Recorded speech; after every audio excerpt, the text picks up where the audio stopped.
Saudari-saudaraku terkasih dalam Tuhan Yesus Kristus, selamat pagi dan berkah dalam.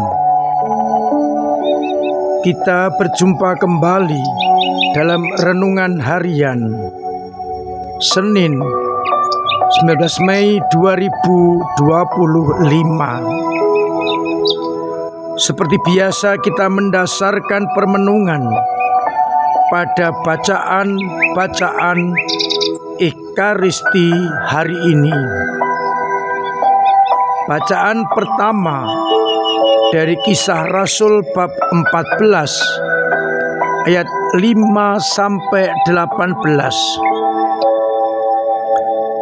Setelah Paulus dan Barnabas berhasil menyembuhkan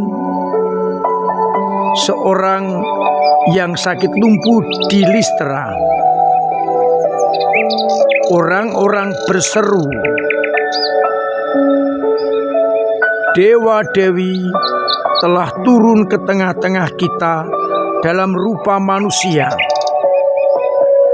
Barnabas disebut dengan Zeus dan Paulus Hermes karena ia yang berbicara. Namun Paulus menegaskan, "Kami adalah manusia biasa dan kami datang untuk memberitakan Injil kepadamu, supaya kamu meninggalkan perbuatan yang sia-sia dan berbalik kepada Allah, agar mendapat hidup. Allah yang menjadikan langit dan bumi dan telah menuntun bangsa Israel menuju tanah terjanji. Namun meskipun demikian, mereka tidak mampu mencegah orang-orang mempersembahkan korban kepada mereka yang dianggap sebagai dewa-dewa yang telah turun ke dalam dunia. Sedangkan pada bacaan Injil Yohanes bab 14 ayat 21 sampai 26. Dalam amanat perpisahannya, Yesus berkata kepada murid-muridnya, "Barang siapa memegang perintahku dan melakukan, dia yang mengasihi aku. Dan barang mengasihi aku, dia akan dikasihi oleh Bapa yang telah mengutus dia. Barang siapa mengasihi aku, ia akan menuruti seluruh firman-Ku. Bapa-Ku akan mengasihi dia, dan kami akan datang kepadanya." Yesus mengatakan sebelum meninggalkan para murid, maka ia sekali lagi berpesan, "Barang siapa mengasihi Yesus, ia akan melaksanakan apa yang diperintahkan kepadanya. Dengan demikian boleh dinantikan setiap orang yang mengaku diri mencinta Yesus, hidupnya akan sesuai dengan kehendak Yesus." Saudari-saudaraku terkasih, mari kita coba melihat apa yang dikatakan Yesus di dalam bacaan Injil.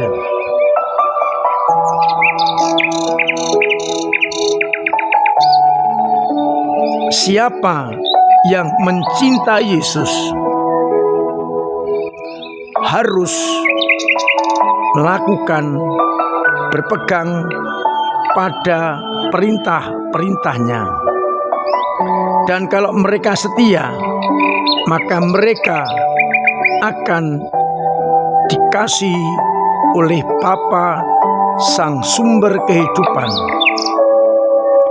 Kalau kita pengikut Kristus mengaku diri mengasihi Yesus, seharusnya ia akan menuruti firman, sabda, dan kehendak-Nya. Seringkali kita menerima pembaptisan, mengaku sebagai anak-anak Allah, tetapi tindakan kita jauh dari kehendak Allah. Maka kita diingatkan oleh Yesus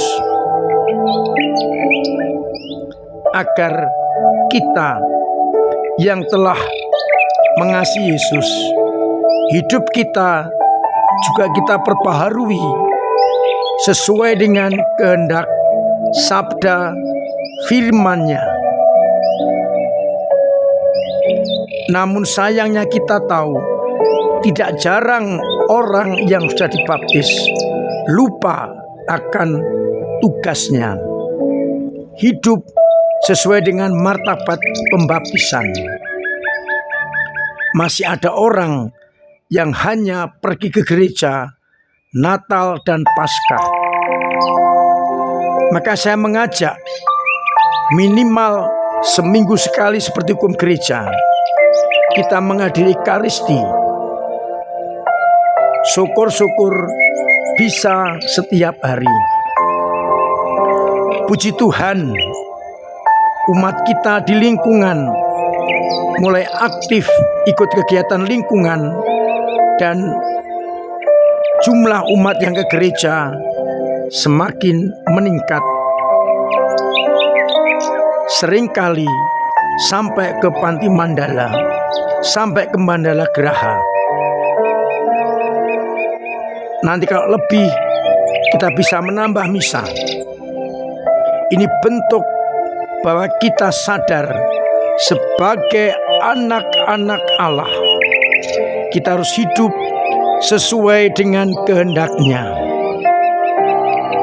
Dan itulah yang terus-menerus diwartakan oleh para rasul, termasuk Paulus dan Barnabas.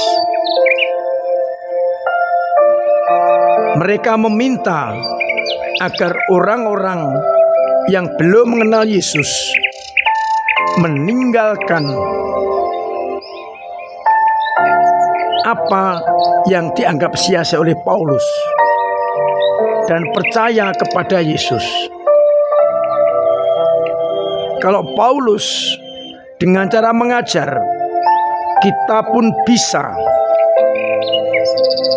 mewartakan Kristus dengan cara hidup kita, keteladanan kita, agar akhirnya banyak orang semakin dekat dengan Yesus.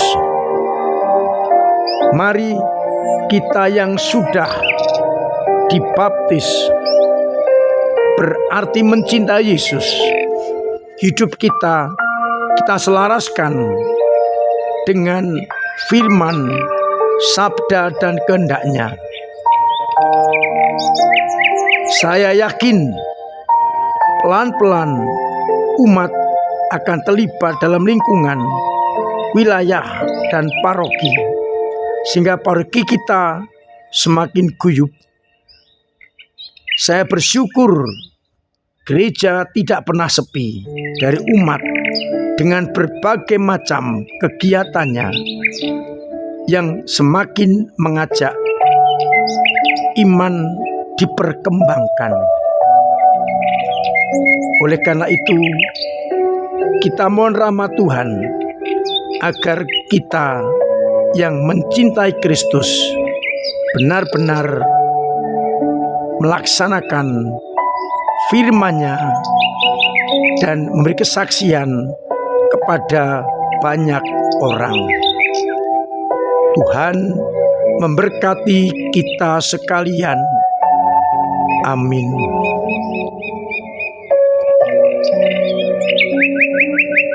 Marilah kita berdoa.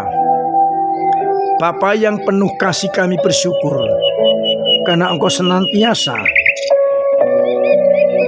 menyertai kami, membimbing kami, mengarahkan kami, agar iman kami yang kadang-kadang goyah, kadang-kadang jatuh, kadang-kadang mandek, bahkan kadang hilang, tetap Engkau kuatkan, agar akhirnya kami tetap hidup sebagai anak-anak sesuai dengan kehendak-Mu. Biarlah firman-Mu menjadi pegangan hidup kami. Semoga umat-Mu yang sakit Engkau sembuhkan, yang punya beban berat Engkau ringankan, yang punya persoalan Engkau bantu untuk mengurai,